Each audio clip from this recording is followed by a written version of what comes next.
Quem diria, meus amigos? Já faz um ano que o Xbox Series X e Series S e o PlayStation 5 estão no mercado mundial e hoje eu quero fazer um vídeo comparando ali quem prometeu mais, quem entregou mais e o diferencial para quem já está com a nova geração. Vem comigo!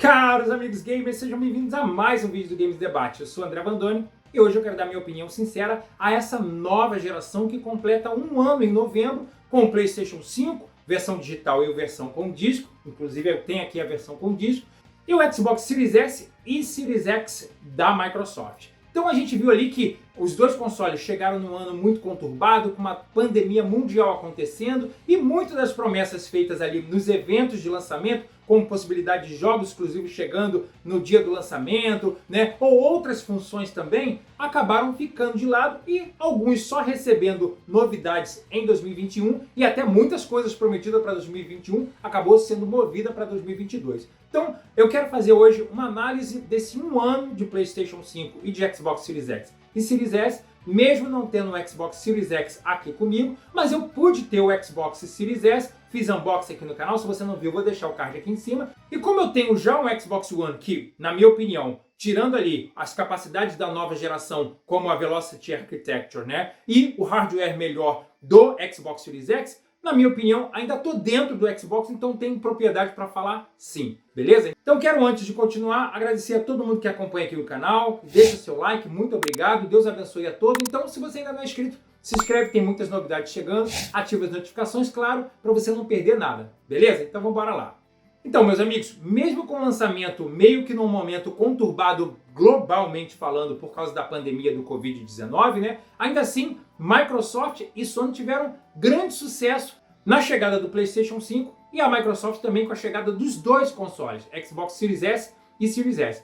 Mas tem um fato muito interessante nesse lançamento dos dois consoles, porque as duas empresas trabalharam para corrigir erros do passado no lançamento do PlayStation 4, que a gente vai falar em breve, e no lançamento do Xbox One lá em 2013, esses dois consoles, né? Então, começando aqui pela Microsoft. A Microsoft deu a start a anunciar já em 2019 o nome e o modelo do seu console, né? Que a gente já ficou sabendo que era o Xbox Series X, um console com design completamente diferente, como se fosse uma torre mais puxada ali para a ideia de um computador, né? E ao longo de 2020 a gente foi descobrindo outros recursos, como por exemplo, acesso a Ray Tracing, que é a tecnologia que já tinha lá no PC, né? SSD para aprimorar mais ainda o load time dos jogos e aprimorar a experiência de jogar videogame mais rápido, né? Incluindo aí 12 teraflops, ou seja, esse é o ponto, na minha opinião, que a Microsoft fez para corrigir os erros do lançamento do Xbox One, que era um console visivelmente mais fraco em capacidade se comparado com o PlayStation 4. Por parte da Sony, o lançamento do PlayStation 5, ela corrigiu o erro de colocar um console à venda com poucos jogos que realmente mostrassem um diferencial. Dos exclusivos prometidos para o lançamento do PlayStation 4, que era Drive Club, NEC e o Killzone Shadowfall, somente NEC e Killzone Shadowfall chegaram oficialmente como console exclusivo do PlayStation 4. E para o lançamento do PlayStation 5, a gente teve uma enxurrada de jogos. Já na parte da Microsoft, na parte de jogos, foi decepcionante, na minha opinião, a chegada do Xbox Series, né, no mercado, porque diferente do Xbox One, que já tinha ali uma enxurrada de grandes títulos exclusivos, como Rise Son of Rome, Dead Rising 3, Forza Motorsport 5, a volta de Clear Instinct, a entrada do Xbox Series X não teve nenhum jogo exclusivo oficial dentro no dia do lançamento. A promessa que era Halo Infinite acabou sendo adiada por um ano, chegando somente agora no dia 8 de dezembro de 2021. Mas a gente vai falar mais sobre isso, beleza? Mas o que interessa no console novo quando você compra são os jogos. E aí a gente vê que essa discrepância que teve ali entre recursos oferecidos no console da Microsoft e o que falta no console do PlayStation, a gente viu diferente na ideia de jogos. Quem comprou o PlayStation 5 no lançamento já vem com um joguinho instalado chamado Astro's Playroom, tá? E também no lançamento a gente teve Demon's Souls, que é exclusivo de PlayStation 5, um remake do zero da versão clássica do PlayStation 3, que deu origem à série Souls como a gente vê hoje, né? Demon's Souls, Bloodborne, Sekiro e até o novo Elder Rings, que já chega em 2022. Tudo isso se alimentaram da fonte Demon's Souls, criado exclusivamente para o PlayStation 3. Outros jogos foram Godfall, um contrato de exclusividade ali por PlayStation 5 com a Gearbox, Sackboy: A Big Adventure, e ao longo de 2021 a gente recebeu vários jogos e novas IPs, como por exemplo Returnal, que está concorrendo aí a algumas categorias do jogo do ano, Ratchet & Clank Rift Apart, que também está concorrendo inclusive a jogo do ano, tá? E outros jogos de contrato de exclusividade também entraram no console, como Kena Bridge of Spirits, Deathloop, que também está concorrendo ali a jogo do ano, e outros. Claro que alguns títulos anunciados lá naqueles eventos que chegariam em 2021, como por exemplo God of War Ragnarok, Gran Turismo 7 e até Horizon Forbidden West, foram movidos para 2022. Mas é inegável que quem comprou um PlayStation 5 já tem sim uma experiência Next Gen que usa Ray Tracing, que usa o SSD, que usa o controle DualSense cheio de recursos e te coloca realmente dentro da ideia de você comprar um console que custou caro, mas que você está vendo diferenciais. O design do PlayStation surpreendeu todo mundo porque é uma coisa totalmente diferente, realmente ele causa um destaque, e quem comprou o PlayStation 5, os países que tinham acesso a PlayStation Now, já puderam também fazer a instalação dessa conta e ter acesso ali a um catálogo com mais de 700 jogos, incluindo jogos de PlayStation 4, que você pode fazer download e jogar direto no PlayStation 5 através da retrocompatibilidade. Ambos consoles trabalham com retro, então isso foi um ponto muito positivo na entrada dessa nova geração, diferente do PlayStation 4 e Xbox One, que não tinha retro nenhuma com os consoles anteriores, né? E o legal é que cada empresa trabalhou para oferecer diferencial em alguns jogos de PlayStation 4 no PlayStation 5 e alguns jogos de Xbox One ou Xbox 360 no Xbox Series. A gente vai falar mais para frente sobre isso. Ambos os dois modelos são super silenciosos e, de uma certa forma, muito fácil de usar. Tirou da caixa, é só ligar o cabo HDMI e o cabo na tomada, ligar, fazer as primeiras instalações que são bem mais rápidas. E se você já é assinante do Game Pass, já vai poder ter acesso a um catálogo com mais de 100 jogos. Essa era a proposta da Microsoft, beleza? Mas a maior relevância que eu não posso deixar de tocar é que ambas empresas trabalharam com SSD e isso foi o diferencial para acelerar a velocidade de como você acessa os jogos e dar mais liberdade na mão dos produtores para criar mundos maiores com mais detalhes e recursos de uma certa forma ilimitado, né? Você tem isso tanto no Xbox Series S como no Series X e também no PlayStation 5 nas duas versões. O PlayStation 5 a gente sabe que tem um destaque maior porque, como a Sony já entregou experiências exclusivas para o PlayStation 5, a gente vê 100% do uso do SSD, por exemplo, Ratchet & Clank Rift Apart, zero loads, Demon's Souls praticamente zero loads, os Spider-Man Miles Morales na versão de PlayStation 5, zero loads, e os jogos de PlayStation 4 também se valorizam disso porque aceleram um pouco mais, apesar de ainda ter aquela telinha de load times. Na parte do Xbox, como o Xbox Series X e Series S ainda não tiveram nenhum exclusivo feito 100% para o console, diferente ali, como eu falei, de Demon's Souls, que foi feito para o PlayStation 5, ou Ratchet & Clank, que foi feito para o PlayStation 5, né? A gente acaba que os jogos que apresentaram na Microsoft, apesar de se beneficiar do SSD e da Velocity Architecture, ainda assim tem alguns jogos apresentaram tela de download nas versões de Xbox Series X e Series S. Estou falando aqui de Forza Horizon 5 recém-lançado e alguns outros também. Mas essa brincadeira de colocar essa expansão teve um custo maior para a gente no final, porque a Microsoft vem com uma proposta de um SSD proprietário dela, feito pela Seagate, né? Que no começo só tinha a versão de 1 TB vendendo, que custava o preço do Xbox Series S aqui no Brasil, mais de R$2.000. A gente já sabe que para o final do ano ela vai lançar uma versão de 250 GB e de 500 GB também. Espero que isso chegue mais barato. Por outro lado, a Sony manteve a ideia de simplicidade que ela trabalha desde o PlayStation 3, deixando na mão do consumidor a escolha de colocar o seu próprio SSD. Claro, tem umas regras para você seguir, eu vou deixar o link do site da Sony para você conhecer. Tem que ser um SSD NVMe com mais de 5.500 de velocidade, né? Tem uns requisitos lá, mas ainda assim sai bem mais em conta do que se você for comprar esse proprietário da Microsoft, porque você tem muito mais facilidade de encontrar no mercado tamanhos de 250 e o PlayStation 5 aceita até 4 TB. Agora, o que cada console trouxe de novo como experiência? Bem, na parte do Xbox, a Microsoft decidiu manter a mesma interface que você já está acostumado no Xbox One, assim quando você migra para o Xbox Series X ou Series S. Você, de uma certa forma, ficaria familiarizado, mas muito reclamaram, e eu concordo com isso, que você não entrou na próxima geração. Praticamente você só fez um upgrade de placas de vídeo, vamos dizer assim, né? quando você compra o Xbox Series X. E a interface do Xbox, mesmo a Microsoft tendo feito trabalhos ao longo desses 8 anos, ainda assim eu acho ela bem travadinha, cheia de menus e submenus que, na minha opinião, incomodam. Tem um monte de abas que você pode criar lá que eu, em particular, não uso nenhuma. Comente o que você acha da interface do Xbox. Já a Sony decidiu redesenhar e criar uma interface exclusiva para o PlayStation 5, onde até agora não há possibilidade de você colocar um papel de parede, mas cada jogo que você vai acessando tem o seu papel de parede específico, toca uma trilha sonora baseada naquele jogo. Eu achei super light, bem funcional, bem fluida. Eu adorei a interface do PlayStation 5. Na parte de controles, mais uma vez a Sony mostra o que é nova geração com o seu DualSense, que já mudou o visual dele, está com um visual mais ergonômico, muito gostoso de segurar e também cheio de recursos como Haptic Feedback, que cria vibrações separadas e diferentes dependendo do jogo.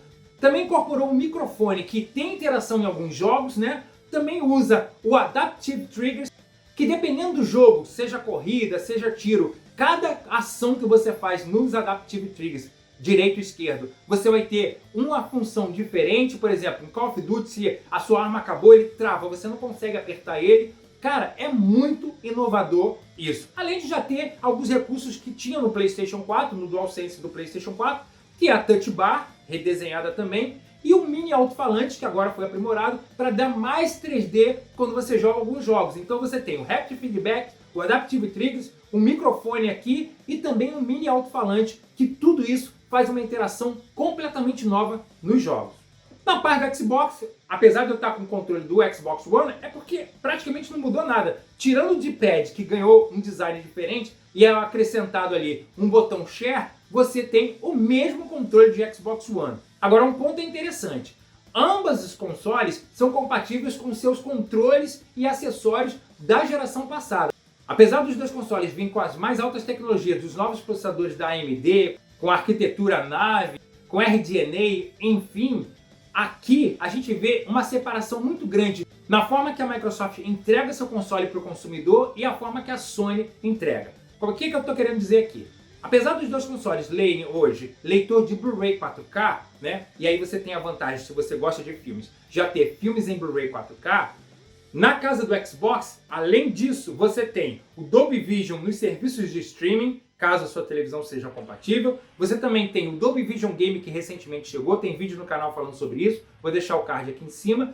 E a possibilidade de você ter resoluções, por exemplo, de 1440p para quem usa o Xbox Series X ou Series S em um monitor. Olhando no PlayStation, a Sony deixou praticamente tudo isso de fora. Você não tem acesso a Dolby Vision Game, você não tem acesso a Dolby Vision nos serviços de streaming, você não tem acesso a Dolby Atmos em jogos e você também não tem a possibilidade de escolher a resolução de 1440p caso você compre o PlayStation 5 e use ele no monitor. A Microsoft também traz vantagens para quem tem as coleções de jogos mais antigos, desde o Xbox mais clássico ao Xbox 360, que rodam no Xbox Series X e Series S, ganhando um monte de novidades. Por exemplo, tem o Auto HDR, o FPS Boost, que coloca jogos que eram 34 segundos rodando a 60, ou muitas vezes pode chegar até 124 segundos. Essa é uma função que quem está usando achou muito interessante. Na parte do PlayStation, você tem até um Boost Mode, que melhora a qualidade gráfica e de quadros de animações de alguns jogos de PlayStation 4, quando tinham taxa de quadros variados ou resolução dinâmica. Então, com o PlayStation 5, leva ali para 4K nativo e até 64 segundos, mas a ideia do Boost Mode para levar 124 segundos em jogos antigos no PlayStation 5 não tem ainda. E depois desse um ano, como é que ficaram as duas marcas aí no gosto do público? Vocês estão vendo aí uma matéria do Impair Analysis que até setembro de 2021 ambos os consoles performaram muito bem, mas um destaque aí para o PlayStation 5, que já passou das casas de 12,8 milhões de consoles vendidos. O Xbox vem logo atrás com 6,7 milhões de consoles vendidos. Mas as vendas do Xbox, apenas praticamente a metade do que o PlayStation 5 vendeu, sem o PlayStation 5 ter Game Pass. Apesar de alguns países ele ter a PlayStation Now, né?